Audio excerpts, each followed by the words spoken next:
Hello everyone, I'm Ornella Hernandez, live from the Global Blockchain Congress organized by Agora in Dubai.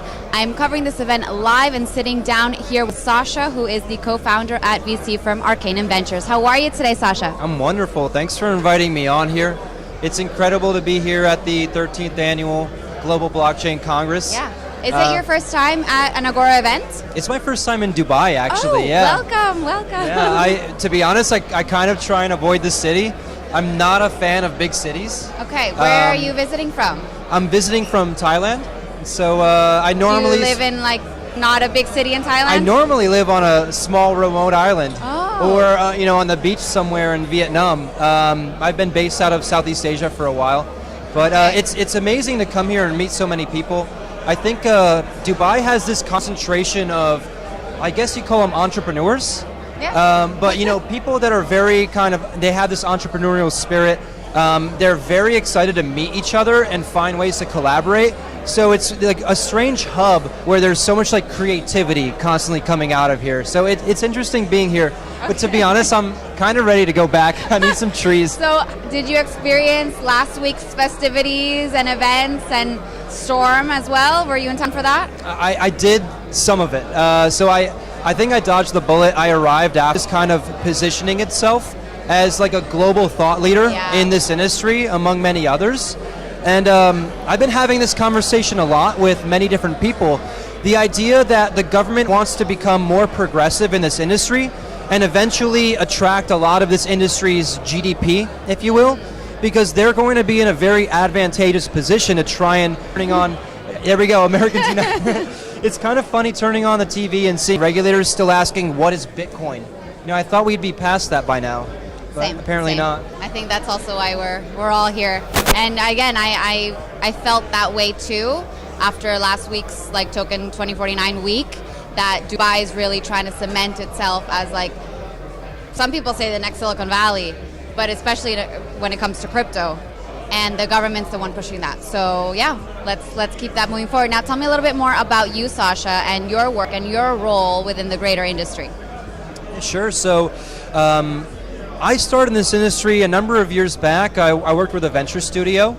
And it was funny because I was hired into that venture studio by a good friend of mine who's actually a childhood friend. And so we worked with the studio for a little while. He was the head of incubation, and I built and headed a business intelligence department.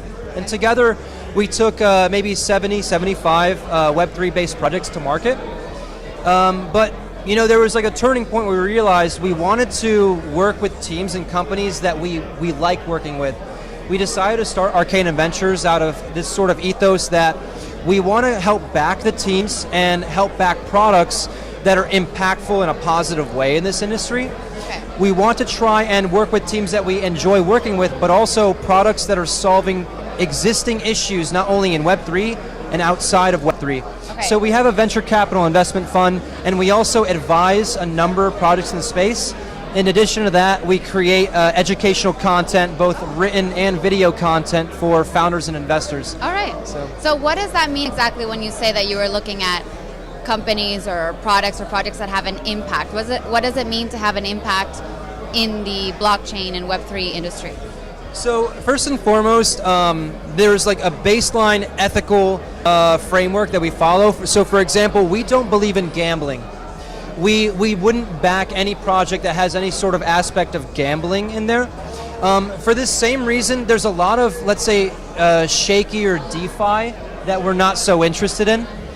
But we follow a lot of the core tenets of blockchain. And so the idea of a more equitable landscape, decentralization, and banking the unbanked, and how these tenets apply to other industries. And so one great example is the idea of creating decentralized crowdsourced consensus for an industry that traditionally lacks it. And so this is a very shaky concept I'm going to use, but it comes to mind immediately. The idea of, let's say, 50 to 80% of legal work or legal opinion that can be completely obsoleted by creating crowdsourced consensus of people that might be professional or they might be more informed in the legal aspect within a certain jurisdiction or company or a country. That's like a public jury. Almost, right? And so here's the funny thing. a lot of these are untested concepts. We don't really know if they'll work, but blockchain and Web3 is this industry where we can innovate really fast and iterate and try and perfect things in a very short amount of time. We need to break things to figure out how they can work first. Of course, that's innovation. And that's exactly how tokenomics works as well. We're constantly testing concepts. Tokenomics is a field that our firm specializes in. We build a lot of token economies. And so there are a lot of innovations that are constantly happening. We don't know if they'll work because economics is a massive scope. There's a lot of things to consider. But it's the most exciting right now, really. Okay, so I'm going to go back to something that you said that stuck out to me. You said that you don't believe in gambling.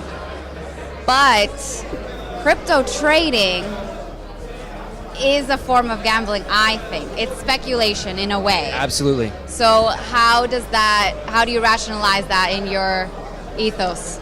I think you're going to upset a lot of people by calling it gambling. There's a lot of people that would call it investing. Yes. But even the stock market is still still speculation in a way. It's still risky. Look. The majority of it's speculation. You're speculating on fundamentals, and you're speculating on volumes and market movements and trends. You're speculating on geopolitical impact. It's all speculation. And so for me, this concept of investing versus gambling is a spectrum. I think on cryptocurrency, it sits more on the gambling side because there's very, very little in the form of fundamentals.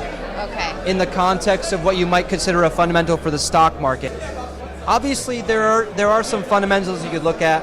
We create a lot of different types of fundamental analysis reports and investment reports. Things, for example, like the strength and experience of the team, the strength of the marketing, the content strategy, community strategy, the financial strength, business model, etc.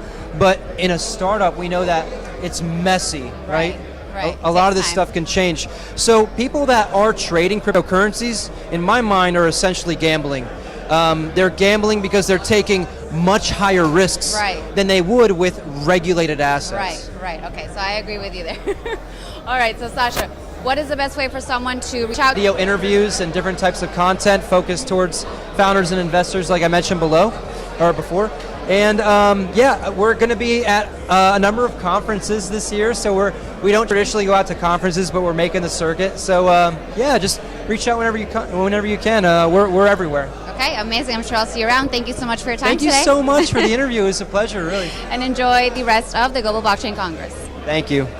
And everyone else, please stay tuned for more interviews coming out of this show today.